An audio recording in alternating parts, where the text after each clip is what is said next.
Okay, today we're going to start on lane management examples and especially the lane reversal. As we mentioned yesterday, lane reversal is basically we use it when we have, shortage of space. For example, here we have, this is an old bridge. It's difficult to build a new bridge, but we, as you can see, we were able here to make two lanes out of the three in one direction and one lane in the other direction. In the afternoon, that's in the morning peak hour, that's the volume split dictated to do this. Okay, but in the afternoon, okay, the situation might differ. It might be to be this way, two lane this direction, and one lane only in this direction. يعني يا شباب احنا في حاله زي كده كوبري مش هنقدر نبري، يعني بناء الكباري مش بالامر السهل. فعشان تشغل الامور في هذا الوضع بنعمل ايه؟ في الصباح في المورنينج بيك اور ان ذا مورنينج بيبقى الاثنين لين دورز في الاتجاه، وده الاتجاه الراجع. في بعد الظهر بيتقلب الوضع، فبيبقى ده اتنين في اتجاه وواحد في اتجاه. مفهوم؟ Okay, so lane reversal is one of the common practice used. Okay, as you can see here, how can we how can we establish lane reversal?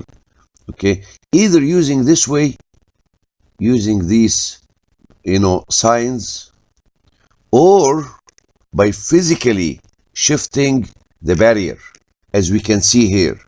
This machine is at the Golden Gate Bridge in San Francisco. You see, that's the symbol of the Golden Gate Bridge.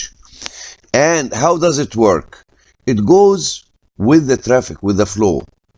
Okay, during the shift, during the transition between the peak hours, and start shifting, carrying this barrier, okay, from here and shifting it to the other direction. Okay, just to show you how it works, I'm going to share with you this video.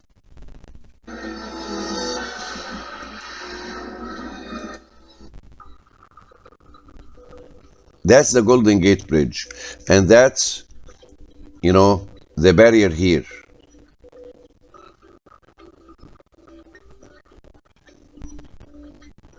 The Golden Gate Bridge is okay, that's the machine. Okay, that's how it works. See,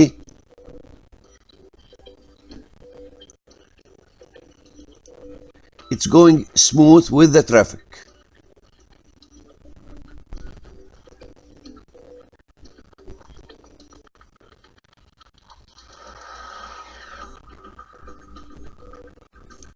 Without interrupting the traffic flow and shifting the barrier from one side to, so this way they are, it's offering the other direction one additional lane, so changing the configuration of the freeway.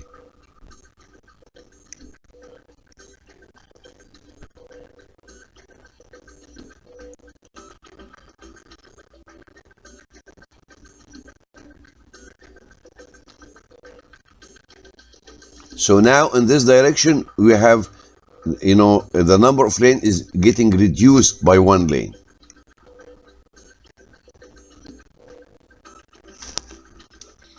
And usually this machine makes this job twice a day.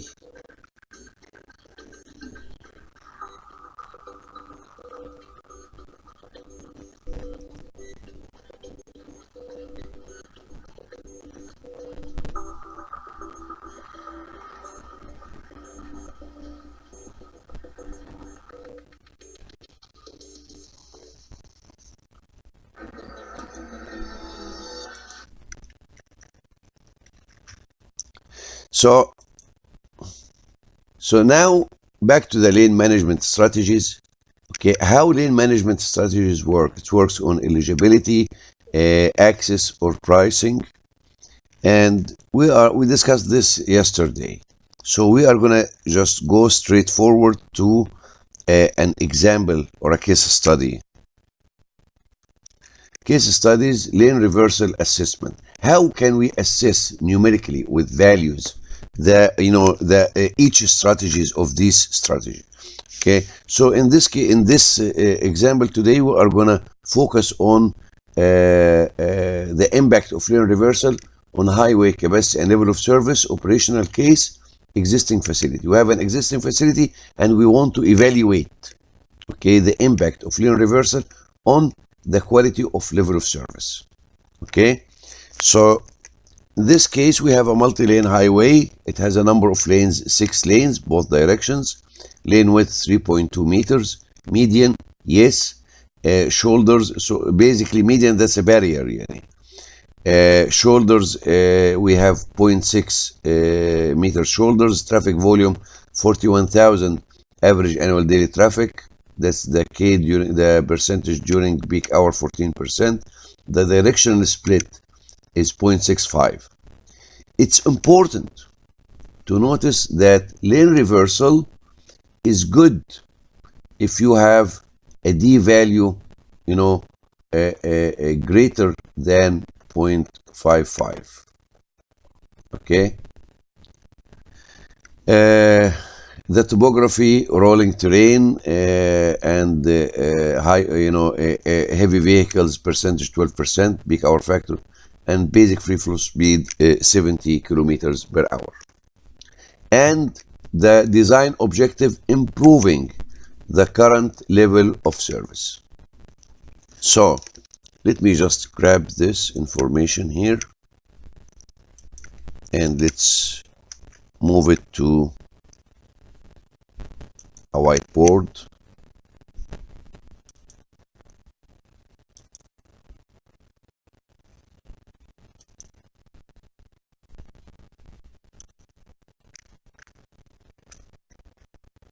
Okay, not this one.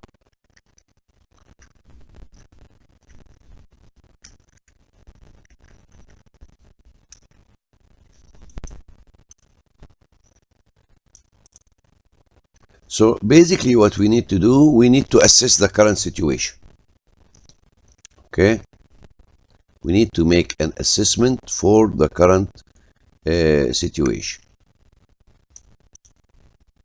So now we have N 6 lanes, that means 3 in each direction. Okay, we have lane width.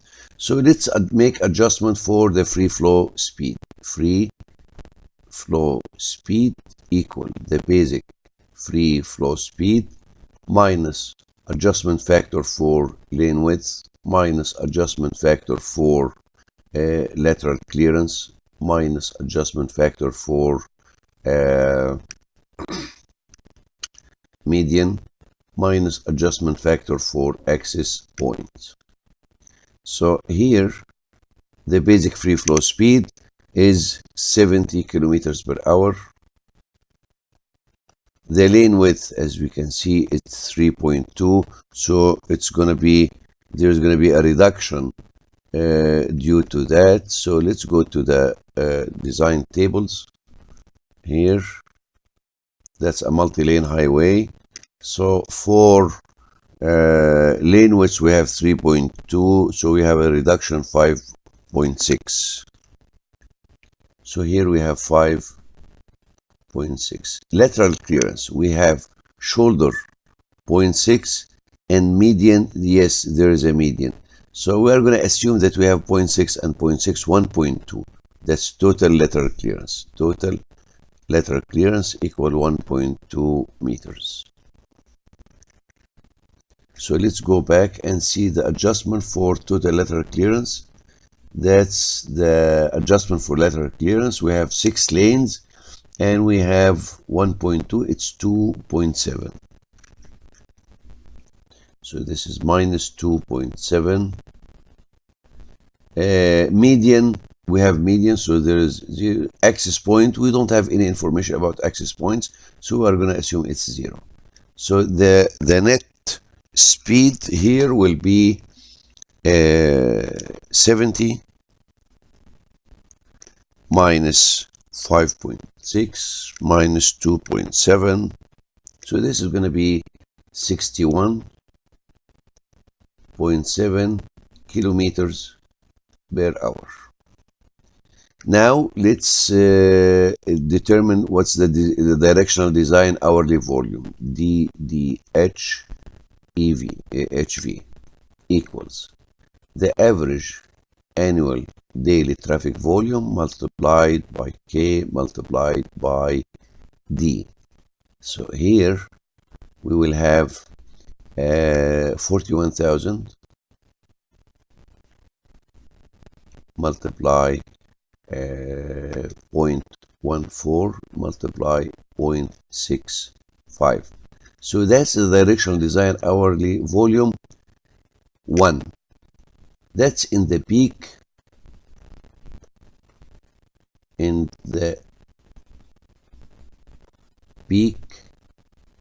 direction.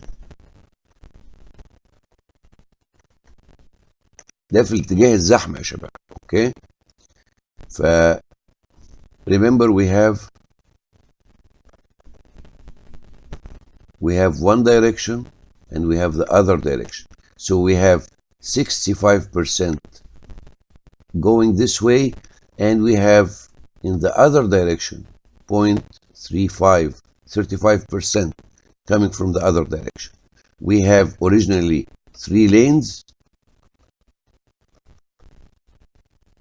and we have 3 lanes on the opposite direction. Now we are studying the, evaluating what happens if we move one lane, move this barrier to be here and add 4, make it 4, 2 instead of 3 and 3, because we have to study the impact on this volume as well. So this will lead to a volume of 41,000 multiply 0.14 multiply 0.65. So the directional design hourly volume is 3731 vehicle per hour. The directional design hourly volume 2 equal 41,000 multiply 0.14 multiply 0.35. That's the volume in the opposite direction. So here it's 2009 vehicle per hour. Now we need to estimate the VP, the passenger, convert this into passenger cars. So we have VB1 and VB2. We need first to estimate the factor for the heavy vehicle. FHV equal 1 divided by 1 plus percentage trucks, we have 0.12 multiply, we have a terrain is rolling terrain. Okay, so we have 2.5 minus 1. This will equal, the equivalent truck will be this value. So it's 1 divided by 1 plus 0.12 multiply 1.5. So the factor for heavy vehicles will be 0.8475. The factor for population, driver's population, equal 1, because we don't have any information about that here. So VB1 will be the directional design hourly volume 1 divided by the peak hour factor multiply with n number of lanes multiply with FHV multiply with FP equals 3731 divided by peak hour factor is 0.9. So we have 0.9 multiply 3 multiply 0.8475 multiply 1. So let's just make this VP1. So the result will be 3731 divided by 0.9 divided by 3 divided by 0.8475. So here we have 1600.5 passenger car per hour per lane. What about VB2? VB2 equal the 2009 divided by 0.9 multiply 3 multiply 0.8475 multiply 1 equals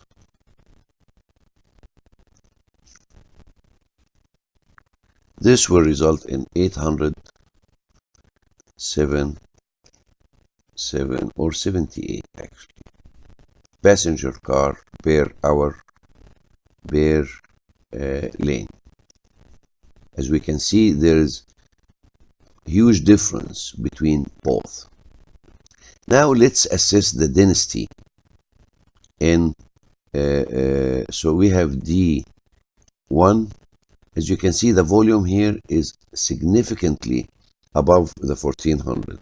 So we can just estimate it from the graph, from this chart. And we have, what was the volume? 1600 something? 1630. So we are in this side almost. And the speed, the speed was 61.7. Okay? So we are somewhere in this neighborhood. 61.7. So we are almost E. You are E. Okay? But for the other direction, okay, so we have here, let's estimate the speed. So here, we're going to use this form, okay, because actually the free flow speed is this than 70, but we are going to use this form. Let me just copy this one.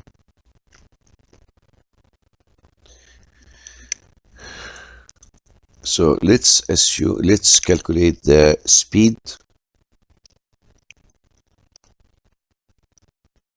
equal the free flow speed. The free flow speed calculated here is 61.7 minus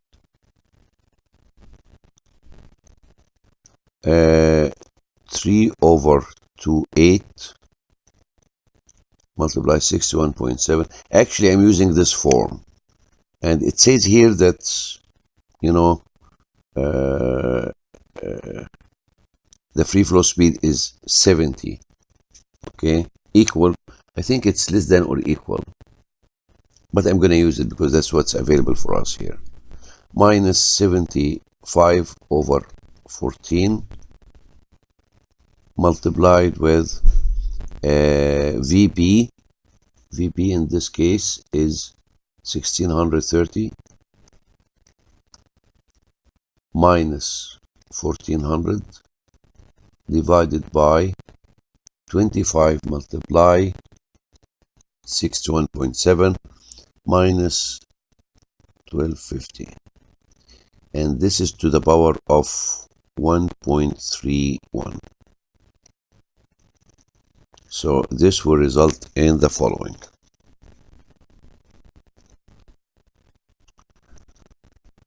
Okay, the result here will be 60.78 kilometers per hour. So the density for direction 1 will be, density for direction 1 will be VB1 divided by S, the speed in direction 1.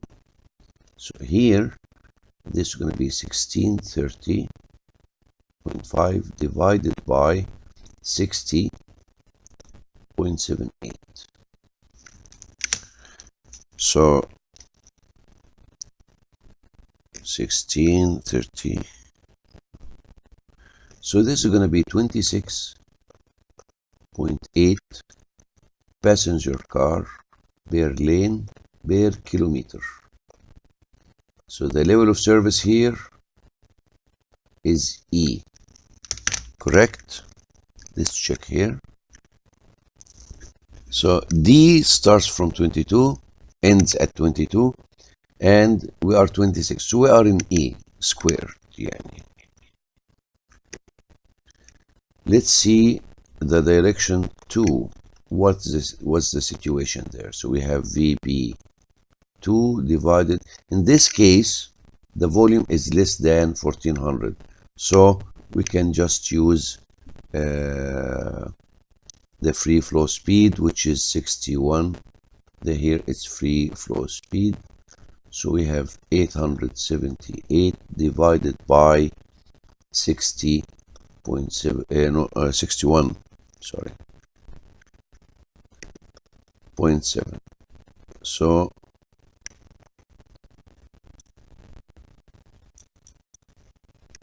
the density will be 14.23 passenger car per lane per kilometer, and the level of service for this direction will be C. So as you can see, in the peak hour direction we have a level of service E, in the opposite direction we have a level of service C. Now we need to evaluate what will happen if we add another lane in this direction. Okay, so case with one lane reversal.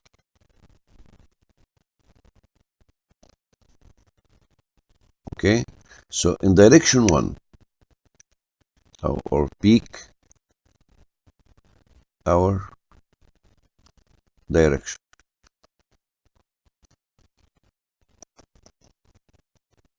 so here the volume is going to change.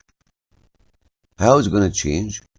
VB1 dash, there's a new it's going to be 3731 divided by the same peak hour is going to stay the same, but what's going to change? N, we're going to divide by 4 in this case, multiply the same heavy vehicle factor and population factor. So here the volume now, VB1 will be 16.5 divided by 4 multiplied by 3, 1223 passenger car per hour per lane. VB2 dash will be same 2009 divided by 0.9 multiply 2. Notice we're dividing now by 2, not by, because one of the lanes here went up to the other direction. 0.8475 multiply 1. So here it's going to be 878 divided by 2 multiply 3. 1317 passenger car per hour per lane. Now let's see the new levels of service. So the density, the new density in direction 1 will be 1223 divided by the free flow speed, because here the volume is less than 1400. Okay, so here this is going to be 61.7. So now we have 1223 divided by 61.7. So this is going to be 19.82 passenger car per per lane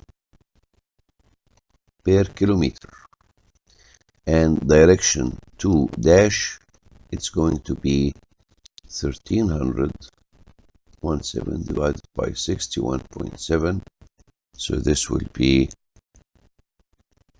1317 21.34 passenger car per lane per kilometers. So now the level of service in the peak hour direction is, so basically that was the case in I'm sorry, here it was the case, that was the case before the lane reversal. Now this shifted here, that's D1, I'm sorry, that was D1 and that was D2. Okay, now this is the location of D1, D2 dash, and this one went here.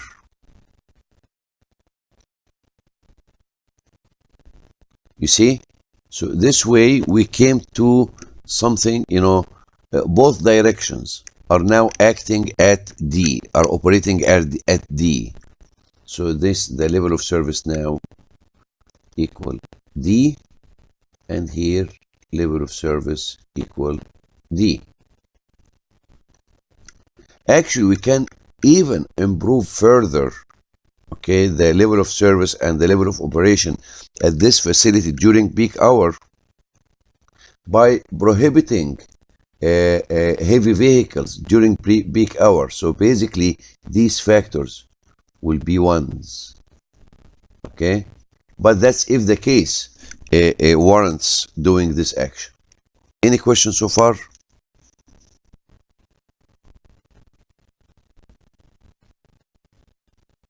Okay, now we are going to move on, okay, to another case, which is basically the heavy vehicle or the high occupancy vehicle lane assessment. The HOV lane assessment is a little bit different and a little bit more challenging, but we will go through it. Basically, evaluate the addition of an HOV lane, okay, to a given freeway. The lane width is 3.4 meters, number of lanes 6, 3 in each direction, peak hour factor 0.9, truck percentage 0, truck are not allowed during peak hours. The basic free flow speed is 100 kilometers per hour, current volume 48, 60 vehicles per hour, lateral clearance 1.2 right and left 0.6 meters. Interchange density 0.5, so this is a freeway facility, okay? And the occupancy rate survey. In order to evaluate HOV lane, we must conduct a survey to understand the behavior of the road users, and if there's demand to assess the potential demand for using this facility. So the current usage is basically 1%, 70% of the traffic. It has an VOR, that's a vehicle occupancy rate. One person 70%, 2 persons, okay, 18%, 3 and more persons 12%. And the expected, after the survey, the expected demand, if we have an HOV lane, some of the single person cars are going to move they're going to make carpooling. So we'll have 2 person 20%, and 3 person will increase to be 22%. So basically we have to remap this volume to, after adding the HOV lane in this case, and here how it's gonna become. So basically, we have to evaluate. Let me just grab this. I prefer if we postpone this to next lecture because I don't think we have sufficient time to cover it today. So we are going to cover it, inshallah, next week. Any questions?